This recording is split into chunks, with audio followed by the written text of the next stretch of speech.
professional specializing in trauma-informed care. She has been working in human services for 15 years. Her path started while working with intellectually and developmentally delayed populations, transitioning to staff support and social service best practices.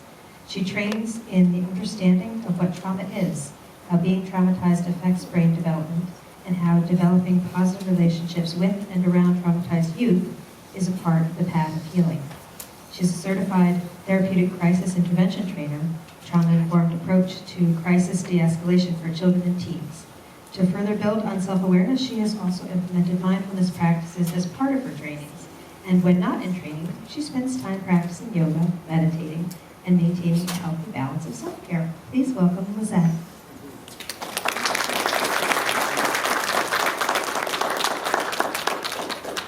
Next, I'd like to welcome Tenku Ruff. Osho is a Soto Zen Buddhist priest and president of the Soto Zen Buddhist Association. She trained extensively in Zen monasteries in Japan and North America under Taisei Yamamoto Roshi Abat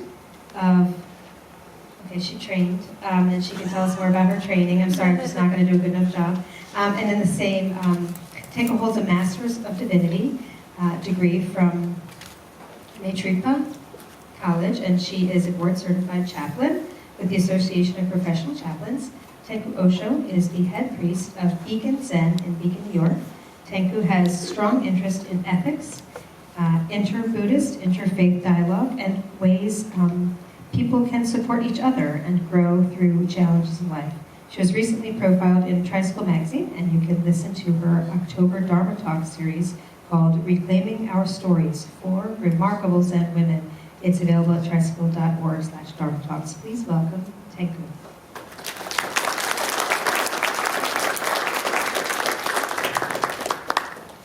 And last but not least is Benjamin Felcher Leavitt. He is a practicing lawyer with a lifelong interest in mindfulness. He holds a teaching certification from the Integral Institute for Qigong and Tai Chi in Santa Barbara, California, and has practiced Tai Chi and Qigong for nearly 10 years. Ben teaches Qigong in Ossining and leads a mindfulness meditation for lawyers through the Westchester County Bar Association. I'm glad to hear that. He has also completed coursework in mindfulness-based relapse prevention. Please welcome Ben.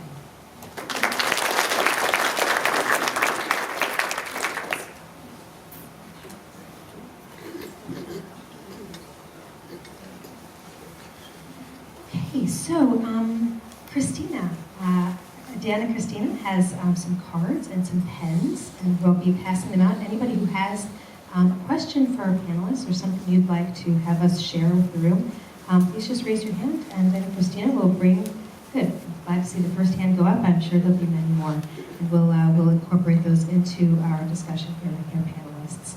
I guess we'll get started, give everybody a chance to sort of hear your voice and where you're coming from, with a pretty open-ended question from the film. There were, of all the things we observed in the film, what are some of the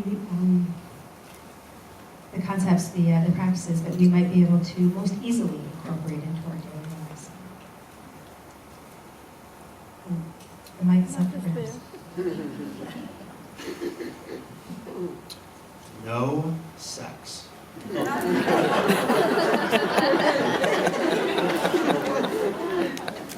Very easy. I think an obvious one is walking. And this is something we all do every day. And we go around our life, usually just very fast-paced without thinking much about it. So a friend of mine from San Francisco, as she got older, had some heart issues.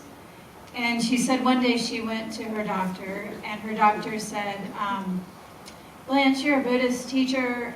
Can you tell me, how I can be less stressed out? And she said, yeah, follow your breathing and be conscious of your feet connecting with the floor. And she said the next time she went back, he was like, oh my goodness, Blanche, my whole life has changed. My feet connecting with the floor is so different. And she said he totally forgot about his breathing, but just that one tiny little intention is something we can do that can change our life. Yeah, so before it goes that way, I like the breathing stuff, you know? It's something that we're doing all the time unconsciously. I found myself being really interested in the rules that they had there and what the rules were, and I love that the juvenile said, like, what happens when you break them? You know, it's like these really practical, interesting questions for a community. But one of the rules, and they never really talked about it, except when the guy at the welcoming counter or whatever said, you know the score with the bells, right? Right? And so here they are going about their day and doing stuff, and you hear something, and everybody stops and breathes. And in my own practice, you know, there are 10,000 different breathing practices that we can do that are out there. They're all wonderful, they're powerful, they're connecting. But there's a breathing practice called the remembering breath, right? And you hear it and you sort of think like, oh, I remember my past lives and my connection to everything, but it's really just the breath you remember to take. And so any time during the day, and there are apps that can, every 15 minutes, give you a little vibration and you stop and take a breath. But any breath that you remember to take, to just stop and just do that one thing for that moment, can be extraordinarily powerful. And it's so simple. And you don't need anything other than your attention to what you're already doing. So I really, that, you know, in the context of the rules, I think that thing sort of struck me. And the sense. One thing that stood out for me in the film was the fact that they did have a Buddhist priest working with the children who were in the juvenile justice system. The fact that they were there in and of itself just speaks to the healing power of mindfulness, because those children are there for a reason. The things that got them there are based on the traumatic life experiences that they've had, and many of them have faced things that no child should ever suffer. And those things that they experience actually change the physiological makeup of their brain. They become wired to constantly be reactive within their environment based on things that were probably not in their control, which actually shuts down the parts of your brain that help you recognize your emotions and help you control your emotions and your responses. The fact that they were there and intentionally practicing these things with them, whether it's mindfully walking, right, the way they were using the bells to first slow down and then pick up the pace, helps actually rewire how they respond within their world. They no longer become reactive. It helps them to build up that part of their brain that helps them become more responsive within the world and become a more successful human being in our society. So I think it's a great way to pay it forward. So we have our first audience question, and if you are somebody who wanted to ask a question, don't stand at the ready with pens and cards for you. So I think this is really directed at you, Tenku. What if anything is the difference between mindfulness and Buddhism? It's a big question. It's not really. Mindfulness is one aspect of Buddhist practice. It basically, as you saw in the movie, but it's an essential aspect, and it's not the only aspect. So you got a taste of how the people live their whole life. So it's not something that can be pulled out of life. So it requires the context of ethical living. How do we live our life, and how are we with others? Because it doesn't mean anything if we learn to be more mindful, if we're not treating other people better, or if we're not kinder, or if we're doing things that are unethical. So it has to be in context, and this is something that we see come up over and over and over in the Buddhist teachings. important to be mindful, as we say, in everything that we do, but it's important to bring that into every single aspect of our lives.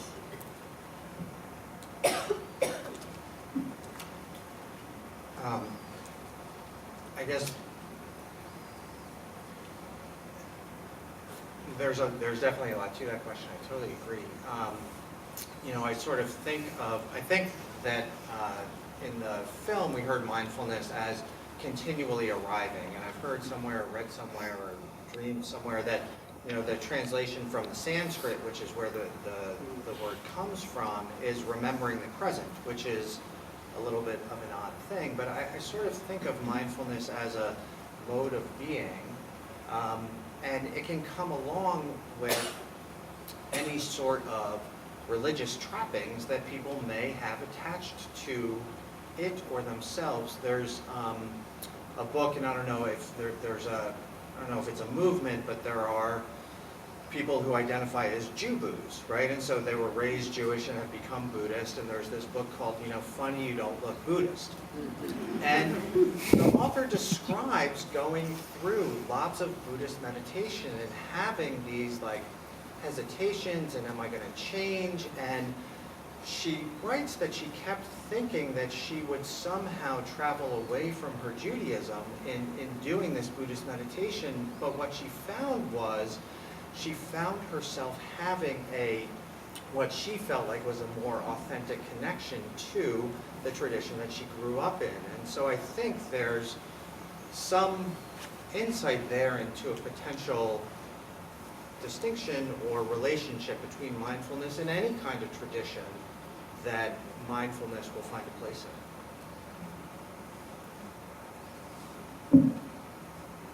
in. So Lisette, I'll ask you a question. Okay. No, you don't have to answer that question. But it sounds like you work primarily with youth. Yes, I work with staff who support the youth, and also the staff as well. Oh, so actually then my question is, when you introduce mindfulness practices and experiences, how is it different, or how do adults respond differently than young people?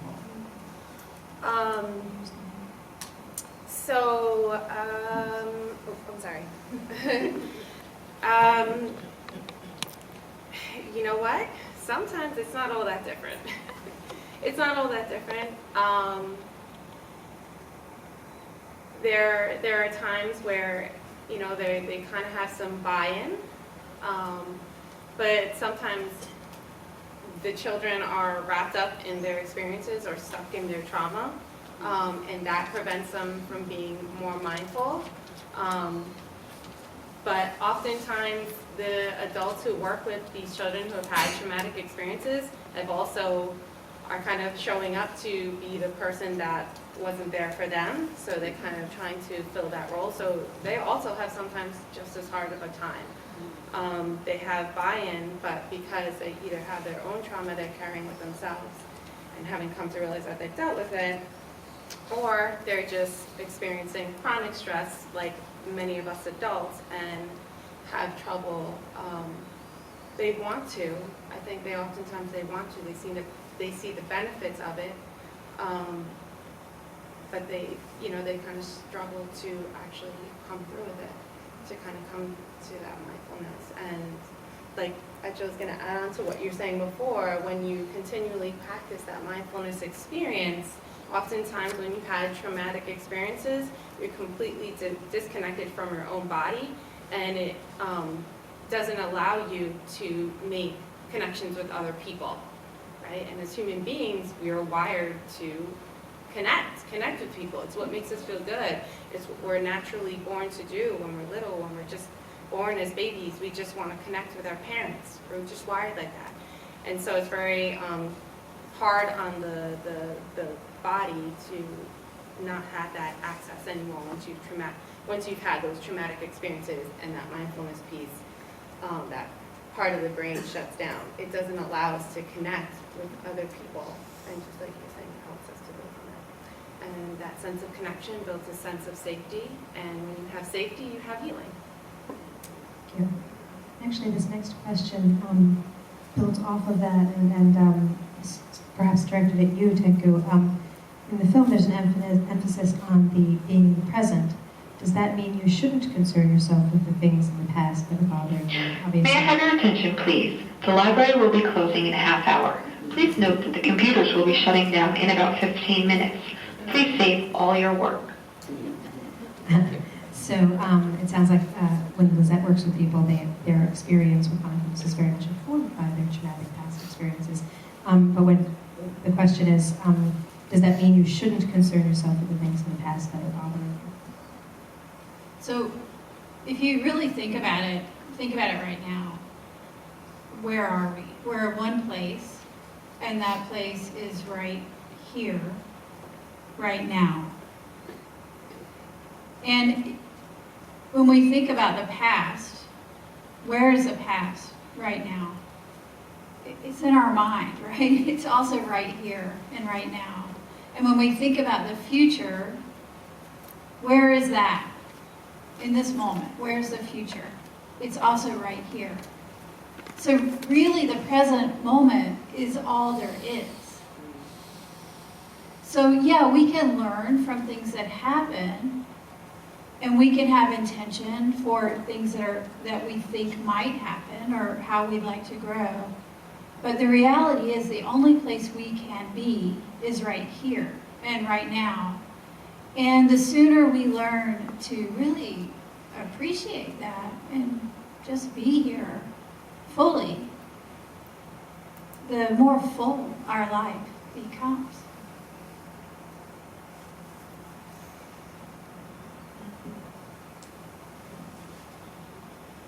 So, I'm really surprised that more people weren't scribbling down the questions actually.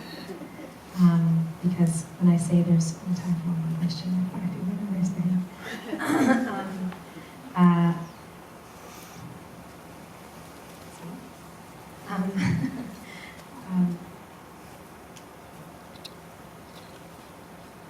Tenku, you work this is your profession, so to speak.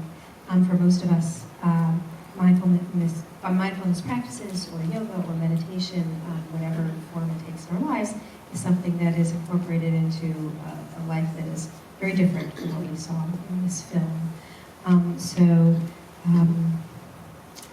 We talked about a couple of the practices that can be really helpful in just introducing mindfulness to us, whether it's the acknowledgement or the awareness of your feet connecting with the floor as you're walking, and taking a moment to breathe, or to remember and be present. I think most of us, I found myself watching this film about being in the present and checking my phone. I mean, I hope none of you were doing that. Maybe I'm worse because I'm organizing my program. But do you think that people are any less mindful in the present today than maybe we were 10 or 20 years ago? And perhaps have a greater need for the deliberate mindfulness than we once did?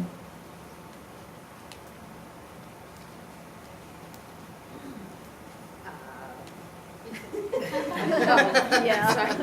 So used to talking without a mic because I have a loud voice. I'm a fellow loudspeaker. I think I would say yes.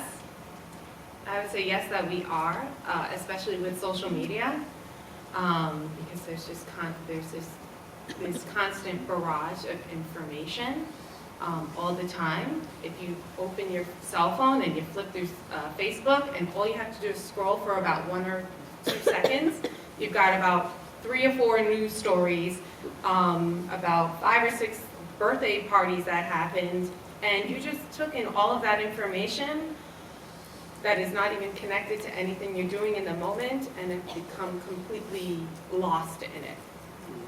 And with all those 5 or 6 things, you probably registered almost none of it.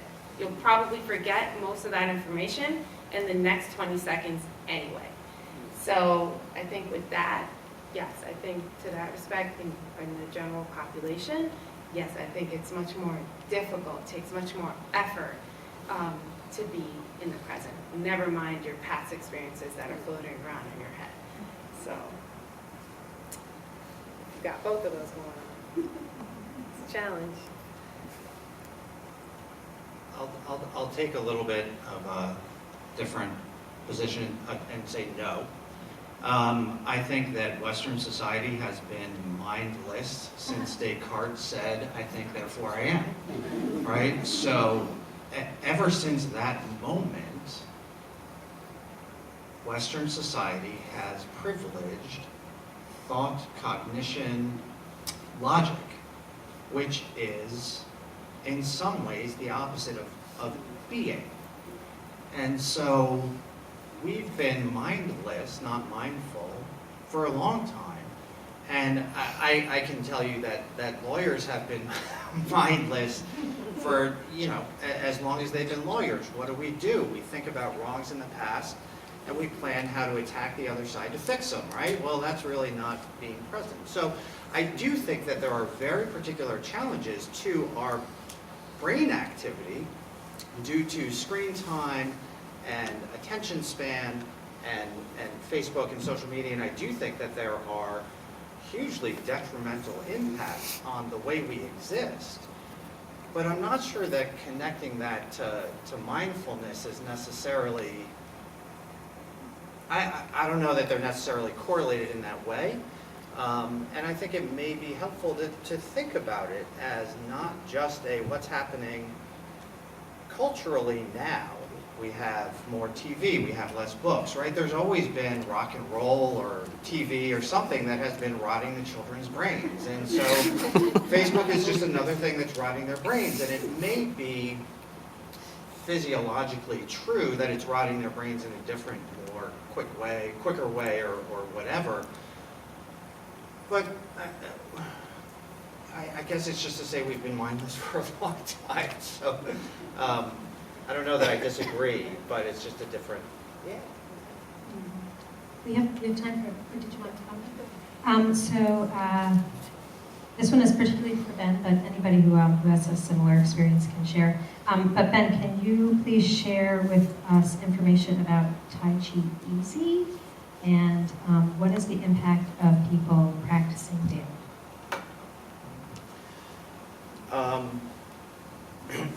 Tai Chi Easy is very hard. So Tai Chi Easy is a form of Tai Chi. People hear the word Tai Chi and they think that there's this one thing that's Tai Chi. There are 4 big families of Tai Chi. Those 4 families have different styles. Within those styles, they have 10, 12 different forms. So Tai Chi is not simply one thing. I think a more useful term to use is Qigong, because Qigong is Chinese for energy practice, energy work, and it really encompasses 10,000 different types of slow-flowing meditative practices. So Tai Chi Easy is a very simple form drawing on all 4 of the Tai Chi families developed by a guy named Roger Yanke. There are very few moves, they're taught simply, and so it's a really great way to enter into this phenomenally huge world of slow flowing movements. The impact of daily practice, is that? Yeah, so I think, I don't know. I guess I've been reading something recently that was talking about the quickness that a person can drop into a meditative state that comes from a length of practice. And so, there's always these questions in mindfulness and meditation about distraction, right? And what do I can't meditate because my mind wanders, right? And one way to think about that is, the meditation is not in the not wandering, the meditation is just in the returning to whatever it is you've decided to sort of pay attention to, right? And so as one develops a practice over time and effort and everything else, there is a easiness or simplicity to just dropping into that meditative state that sort of arises from doing it over and over again. And that's one stupid answer, but there's probably a ton of answers that other people. You can go. I just thought it was a great answer. Oh. That's all. Well, there's one question here, and I'm going to let this be our last formal question, and I'll ask all of our panelists to give us any final thoughts you have or any information you want to share. Tenku, we've had the slide up for people to see where they can learn about the practice that you have here locally. But if there's anything else you want folks to know, that would be a good time to share. And then, so, one of my greatest joys is losing myself to a thing I'm doing. I strive to enter that state of flow. Is that the opposite of being in the moment, or a complementary state to it?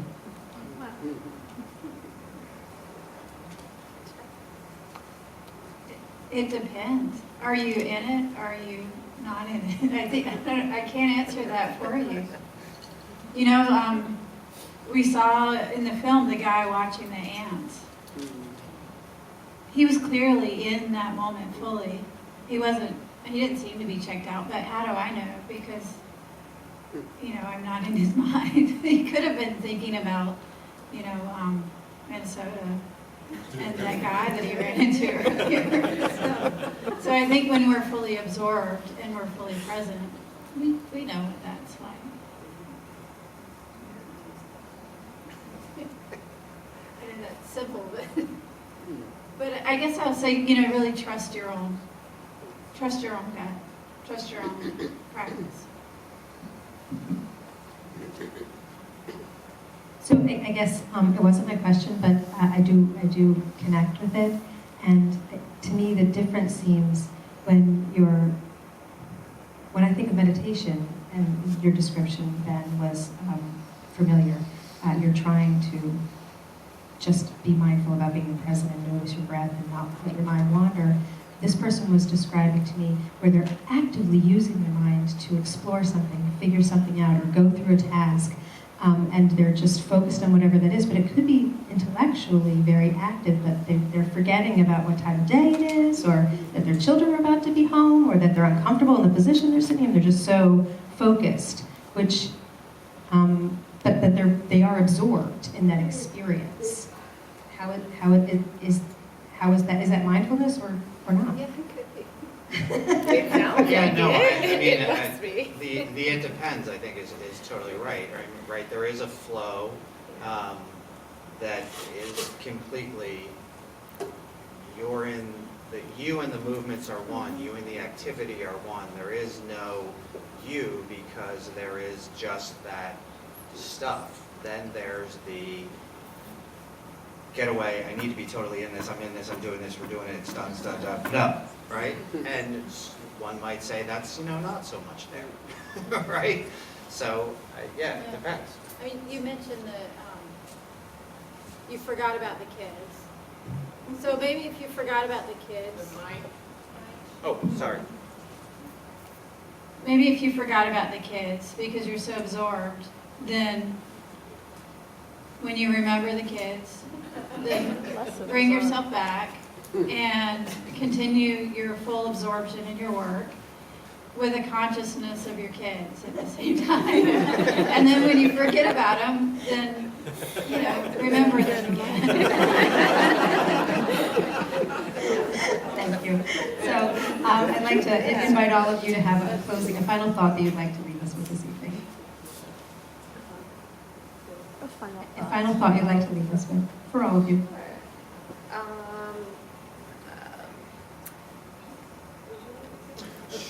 Sure. And then I have to think about that. So, I was told I was put on this panel to be the representative dad joke guy. And so I will leave you with my favorite joke, which some people remember Emo Phillips. I can't take credit for it. Stand-up comedian, sort of a little out there, and he said, I used to think that my brain was the most beautiful, wonderful, mysterious organ in my body. And then it occurred to me what was telling me that. Right? So that's a little bit sort of like what we're doing. Right? So. Sorry, go ahead. No, that's totally the If you have any items you wish to check out, please bring them to the circulation desk now. The library will be open tomorrow from 10 a.m. to 6 p.m. Thank you and have a good evening. So, on that note, so if you do know somebody who's experiencing chronic stress, whether it's from mental illness, whether it's from physical illness, whether it's just life in and of itself, encourage them to find some way to join a class, to try something that is that will help them be more mindful. The stress response in our body, when we're chronically responding out of stress, it makes us ill. It makes us physically sick. There's a science to it, right? I thought of that just because I thought of the man who met his long-lost friend, and he was suffering from cancer, right? And so when our body responds to stress chronically over and over and over, it releases, yeah, well, there's cortisol, but it also responds in a way that your body inflames, right? Your inflammation levels go up, right? And our bodies were born like that on purpose, right? But that's like if somebody scratches you, right? And so the inflammation is to help protect that area. But that's in a very stressful situation. But if we're experiencing chronic stress, that inflammation then actually is linked to cancer, asthma, and a whole slew of other illnesses. So if you know somebody who is suffering in any way, encourage them to find a space, whether it's yoga, meditation, well, Tai Chi, or Qigong, or whatever it is. Tai Chi, just spelled differently to confuse the yeah. No. To access those things as a way to help them heal in whatever it is.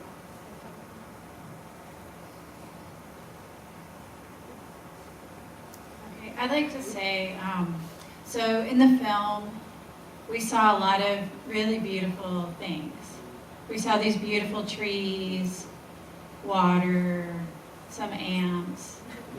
So we saw some people who looked pretty content and happy. And at the same time, you know, we're watching this lovely film. I don't know about you, but every now and then I felt kind of like, all right, maybe that's enough. You know, like a little bit checked out or tired. Well, what I have to say is,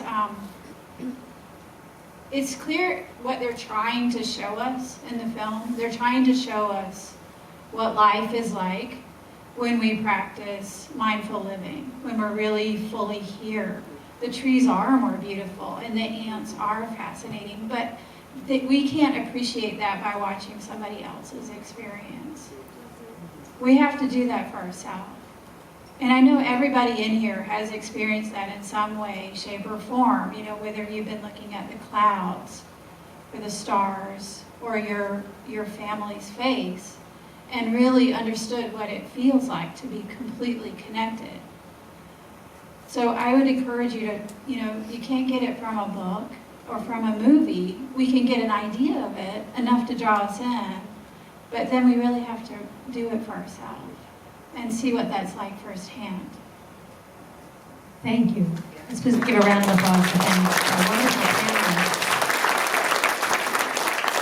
And thank you to all of you for joining us here this evening. On your way out, if you'd like to give a donation to Friends of the Series, there's a beautifully decorated box with butterflies on it right out on the table. The suggested donation is $20. I hope that we will see you on February 20th at Sing Sing Kill Brewery. That's at 75 Spring Street for the film that we saw the trailer for, which is The Trials of Constance Bacon. Thank you so much.